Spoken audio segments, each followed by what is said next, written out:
What's up, guys? Hossein Parknahat here. So here I am with the Supergrandmaster Masayuki Mochizuki after the UBC Final versus Sander Lylov. I had some questions actually, so I'm gonna interview him on his own channel. Mochi, Hi, hi. Thanks thank for you the for thanks no, yeah. thanks for the actually I want to thank you for the interview that you accepted. Thank you. Oh, no problem. Thank you for doing it. Okay. So currently I'm in New York, in the room of the hotel. It's a very nice hotel, and the New York tournament is starting tomorrow. It's an annual tournament, and this is like one of the biggest tournaments in America. We have probably like less than 200 players on the Open Championship, and the super jackpot, masters, and stuff like that. So, of course, it's New York, so you have a lot of things to do. I'm very excited about that. Cool. So I'm gonna get right into the questions. Question How one. about you? Yep. How have Okay. you been practicing for the UBC final? For how long? Ah, Okay. Well, it's nothing special actually. I played a 7 point match with Kazuki, with exactly the same setting of UBC, and analyzed by Extreme Gammon, review my mistakes, review my time management, and discuss what to do. Occasionally, I check the Sandra's play, if there's any leak or a weakness. I can't find anything really. Um, yeah, I just did it for like 1 month basically, and that was my preparation. Cool. So next question. How did you experience the UBC final in your hometown in Tokyo? Oh yeah, UBC was held in Tokyo this year, primarily because Sandra likes to come to Tokyo. He likes Japan in general, so of course I want to do it in Japan. It's my hometown, and we are very fortunate to find the best venue, which is Tunnel Tokyo. And as you saw, it's like nice screen, like huge tunnel with lighting, and a massive view from the window. That was like just great. Um, about playing in Tokyo is the best for me, of course, because I can sleep in my bed. I can have a dinner with my family. I can play with my kid a little bit. So I would say, and I have no jet lag, time difference, nothing at all. So Sandra must have been struggle with jet lag, So I had like huge advantage over Sandra in this regard, I must say. Okay. What was your main cause of the loss? Oh shit! My main cause of the loss of the UBC.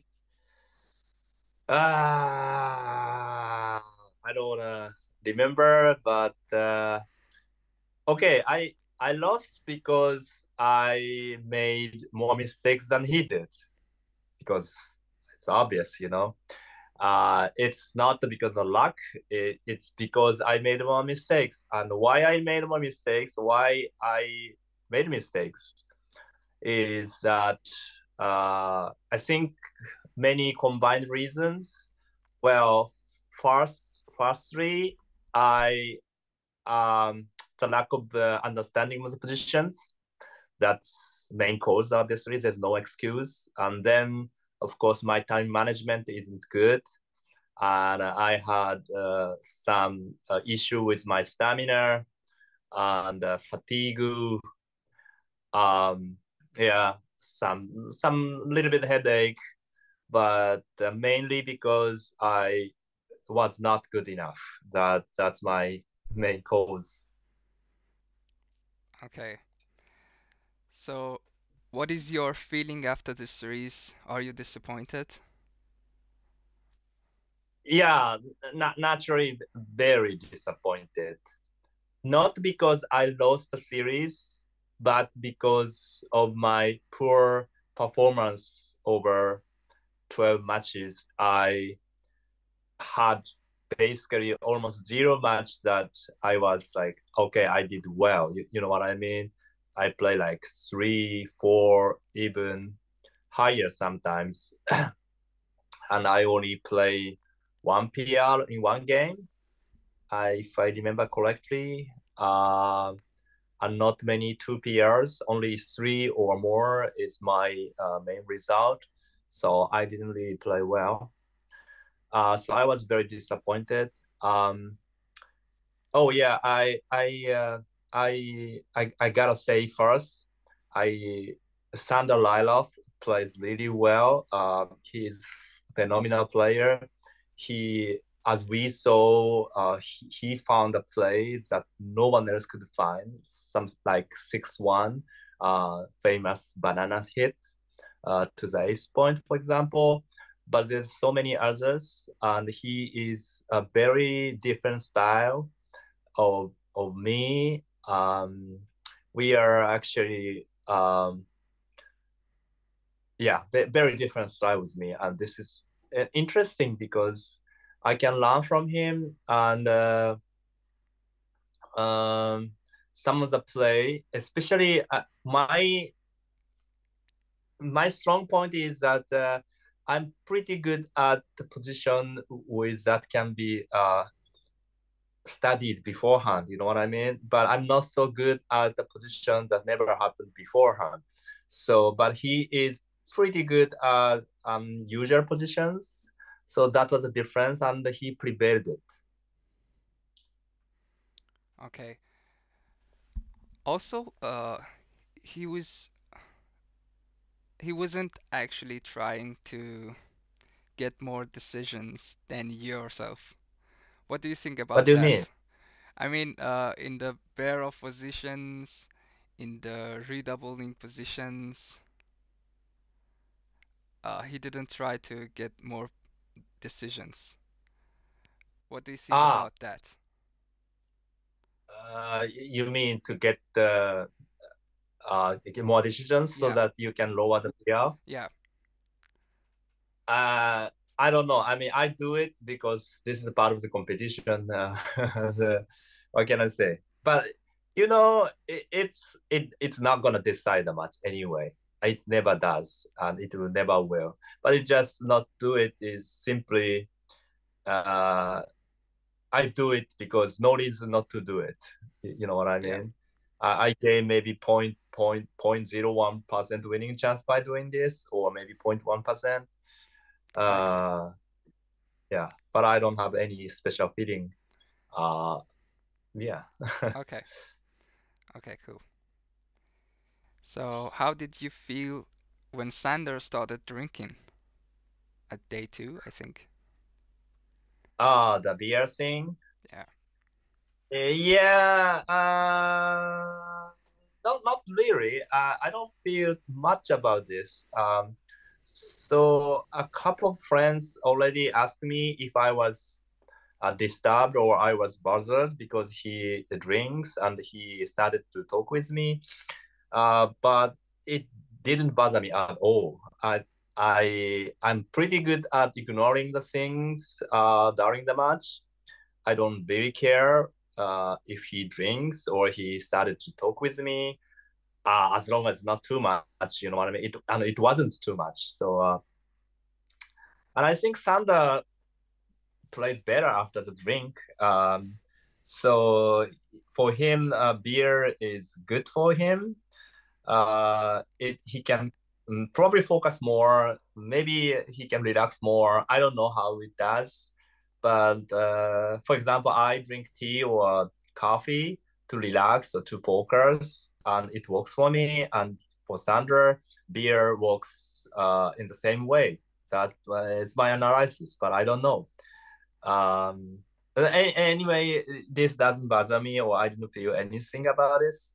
Of course, I don't drink beer, but that's different. Yeah, okay. So, what do you think about him overall? Game, What do I think of personality. him? Yeah,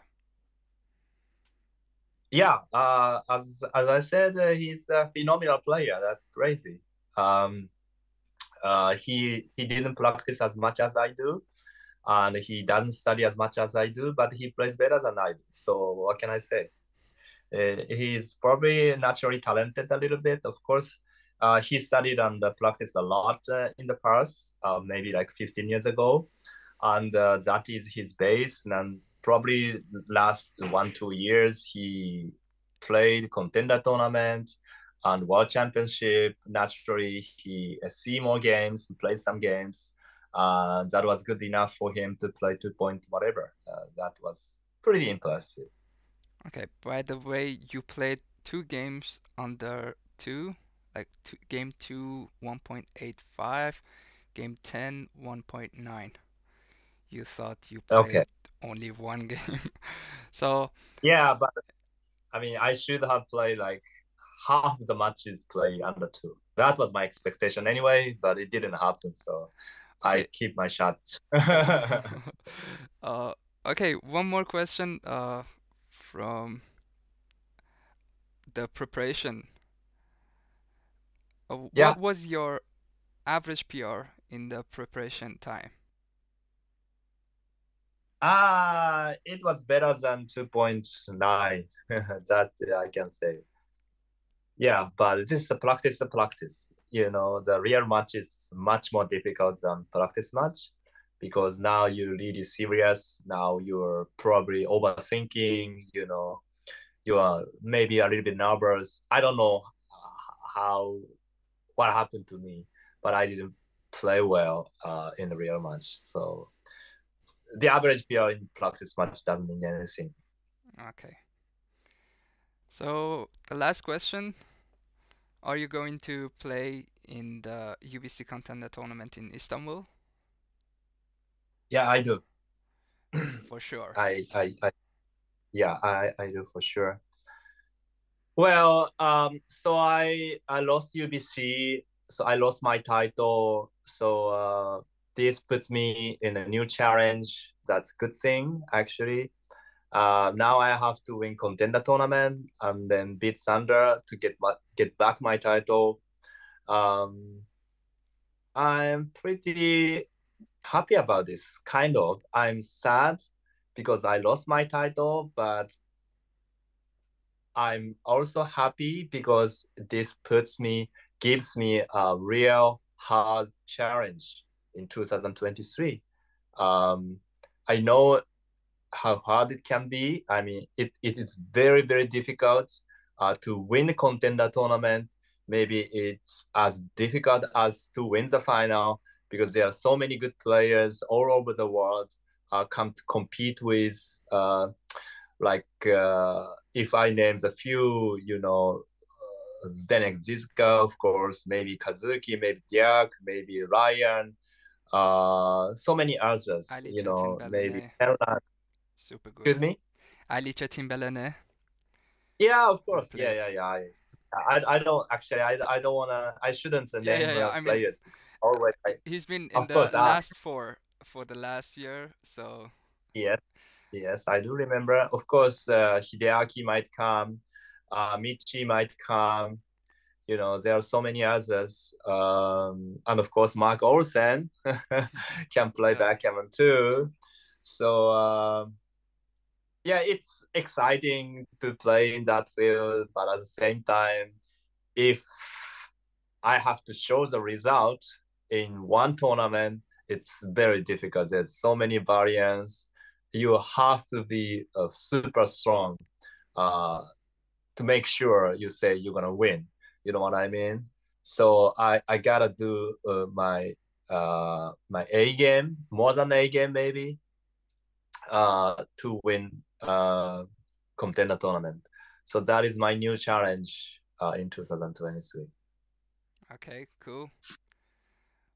Wish you luck in the UBC Contender. and see you there in Istanbul. Yeah, Yeah, thank you. thank you for accepting this. And yeah, anything else? Not really. Oh yeah, I thank all the people who rooted for me and who didn't root for me but watched the UBC. It was great competition for me, and I thank Marc and everyone who commented it. And I thank you, Hossein. My That pleasure. was great for Backgammon.